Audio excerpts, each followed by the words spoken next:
Morning student, class 8 के प्यारे बच्चों। आज हम आपको चैप्टर 4 पहली विदेश यात्रा का अध्ययन कराएंगे। इस चैप्टर में लेखक अशोक चक्रधर जी है ना, उन्होंने अपनी पहली विदेश यात्रा का बहुत अच्छे से वर्णन किया है।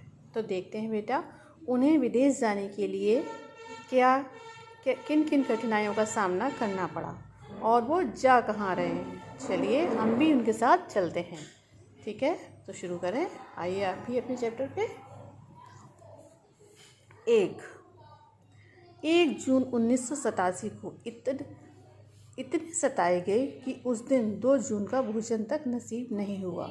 मतलब लेखक जी कहते हैं कि हम 9 जून 1987 को इतना ज़्यादा परेशान किए गए कि उस दिन मुझको 2 वक्त का खाना भी नसीब नहीं हुआ। 2 जून, अब यहाँ पर भी जून और यहाँ पर भी जून, तो यहाँ 1 जून का मतलब तो ये तो महीना हो गया, और यहाँ जून का मतलब है समय। 2 वक्त का खाना भी हमको नसीब नहीं हुआ। क्यों नहीं हुआ वो भी देखें कि किस तरह से हमको परेशान किया गया। जामिया से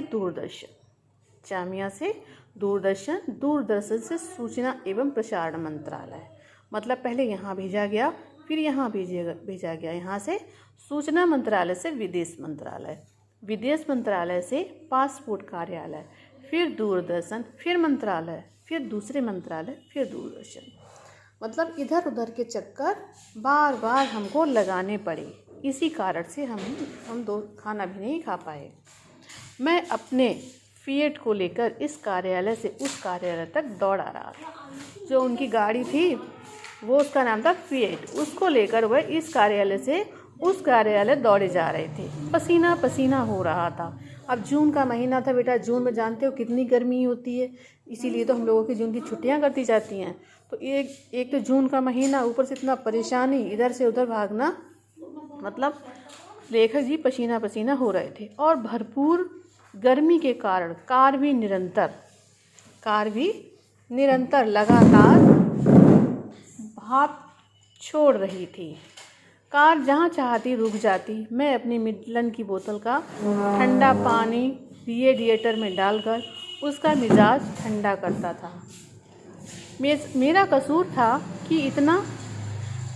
कितना था, सिर्फ इतना कि दूरदर्शन की ओर से अपना उत्सव के उद्घोषक के रूप में सोवियत संघ जाने के लिए मुझे वीज़ा बनवाना पड़ रहा था।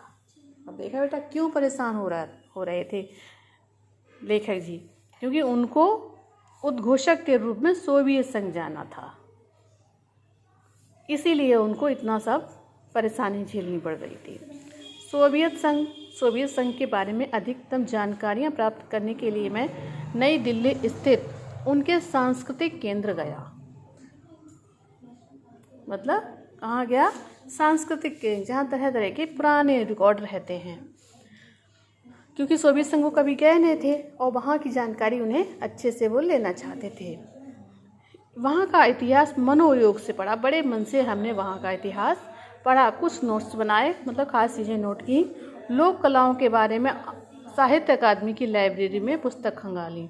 लोक कलाएँ, जो लोक संबंधित कलाएँ होती, उनके बारे में साहित्य अकादमी की लाइब्रेरी में जाकर पुस्तकें देखी। एक पुस्तक थी श्याम परमार जी की, जो लेखक हैं श्याम परमार जी की। उनकी पुस्तक से हमें बहुत ज़्यादा सहायता मिली, मतलब मदद ज़्यादा मिली।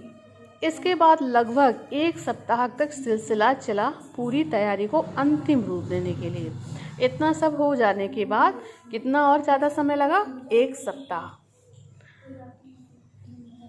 नई दिल्ली स्थित विज्ञान भवन में भारत महोत्सव का निदेशालय था। कहाँ है भारत महोत्सव का निदेशालय? कहाँ है? नई दिल्ली में। वहाँ कलाकारों और आयोजकों का तांता लगा रहता है, मतलब भीड़ लगी रहती है। मैं निश्चित रूप से जानना चाहता था कि कौन जाएंगे और कौन नहीं। मतलब लेखक कहते हैं कि मैं ये इस एक तरह से पूरी तरह से कंफर्म कर लेना चाहता था कि वहाँ कौन जा रहा है और कौन नहीं। आंखों देखा हाल सुनाते समय मैं हवा में तीर मारना नहीं चाहता था। मतलब जब मैं वहाँ पहुँचूँ तो मैं ये नहीं चाहता था कि किसी प्रकार में मैं गलती करूँ। मैं चाहता था कि सभी के बारे में सही और सदी हुई जानकारी दी जाए। थोड़ा सा बोलने के लिए भी राम कसम बड़ी मेहनत करनी पड़ रही थी। मतलब दूसरे देश की जाने की तैयारी थी, ऊपर से उद्घोषक के रूप में जाना था, तो लाजमी ये तैयारी तो करनी पड़ेगी। अगर गलत तैयारी की हमने तो उसका गलत असर पड़ेगा। इसलिए मैं किसी प्रकार की कोई कमी छोड़ना नहीं चाहता था, ऐसा लेखक कह रहे थे। दूरदर्शन की हमारी टीम के मुखिया अतिरिक्त कौन थे? मुखिया अतिरिक्त महानिदेशक श्री शिव शर्मा जी, जो बेहद अनुभवी थे। इसी टीम का हिस्सा थे हम 4 उद्घोषक, यानी राजीव मेहरोत्रा, कोमल जीवी सिंह, विनोद दुआ और मैं। मतलब वो जानना चाहते थे कौन कौन जा रहा था। तो टीम के मुखिया कौन थे? शिव शर्मा जी। और 4 उद्घोषक थे राजीव मेहरोत्रा, कोमल जीवी, विनोद दुआ और मैं, मतलब लेखक।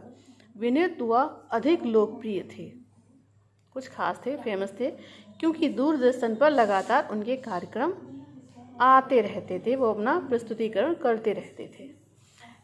लेकिन यह मेरी पहली विदेश यात्रा थी। आपको हंसी आएगी यह जानकर कि दिल्ली के एयरपोर्ट पर मेरे शिष्य मालाएं लेकर आए थे। इस तरह विदा कर रहे थे मुझे, मानो मैं चंद्रमा की यात्रा पर निकल रहा हूँ। मतलब जब मेरे दोस्त मुझसे मिलने आए, मुझे विदा करने आए, तो ऐसा लग रहा था कि मैं चंद्रमा की यात्रा पर अंतरिक्ष में जा रहा हूँ। हवाई अड्डे पर लोक कलाकारों का जमावड़ा था। मतलब काफ़ी लोग एक साथ एक जगह पर इकट्ठा हो गए थे। कुछ सरकारी तंत्र के लोग, कुछ पत्रकार भी थे। पता नहीं वे लोग मुझे मालाओं से लदा देखकर जल रहे थे या मुझे स्वयं ही संकोच हो रहा था। मैं यथासंभव शीघ्रता से, जहाँ तक संभव हो, जल्दी से ही मालाओं से मैंने मुक्ति प्राप्त की। मैंने अपनी मालाएं उतार दी, मुस्कुराते हुए अपने दोस्तों से विदा ली और चेक इन काउंटर की ओर बढ़ गया। सोवियत संघ की धरती पर उतरते ही अब मैं उड़ान भर चुकी थी और मैं वहाँ पहुँच चुका था। तो सोवियत संघ की धरती पर शानदार अनुभूति हुई। मतलब जब मैं वहाँ पहुँचा तो उतरते ही मुझे वहाँ पर बहुत अच्छा लगा। रूसी साहित्य का भी पढ़ रखा था। मैंने रूसी साहित्य का काफ़ी अध्ययन किया था। लगा जैसे उपन्यासों के सारे पात्र निकल आए हैं और एयरपोर्ट पर टहल रहे हैं। मतलब उन लोगों को देखकर ऐसा लग रहा था कि जैसे जो रूसी साहित्य में पात्र थे ना, वो सब यहाँ पर उपस्थित हैं। मैं हतप्रभसा मतलब हैरान होकर देख रहा था कि अचानक किसी ने पूछा, आप किस भाषा का दुभाषिया चाहते हैं? मतलब गाइड तो अन्य भाषाओं का ज्ञाता होता है, हिंदी में या अंग्रेजी में। जाहिर सी बात है मैंने हिंदी दुभाषिया चाहा। मतलब मैं इंडिया से था तो जाहिर सी बात है कि मैं हिंदी ही चाहूँगा, इसलिए मैंने हिंदी चाहा। मुझे ये बात बताते हुए अफसोस है कि सरकारी तंत्र के अधिकांश लोगों ने अंग्रेजी दुभाषिया चुना। मतलब इंडियन होते हुए भी सब अंग्रेजी दुभाषिया ही चाह रहे थे। इस बात का मुझे काफ़ी अफसोस हुआ। सोवियत अधिकारी ने सबके लिए अंग्रेजी दुभाषिया ही तैनात कर दिए।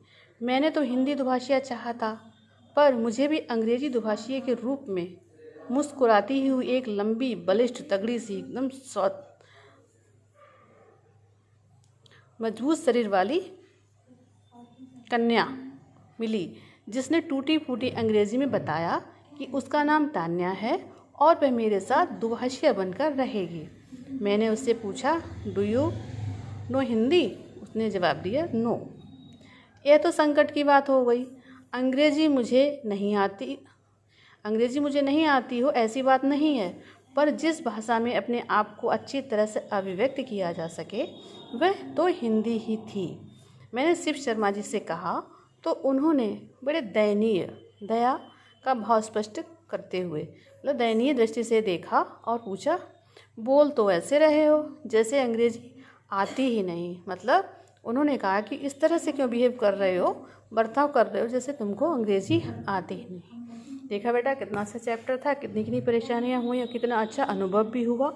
आगे उनके साथ क्या क्या होता है अगले इसी चैप्टर में फिर मिलेंगे। Thank you.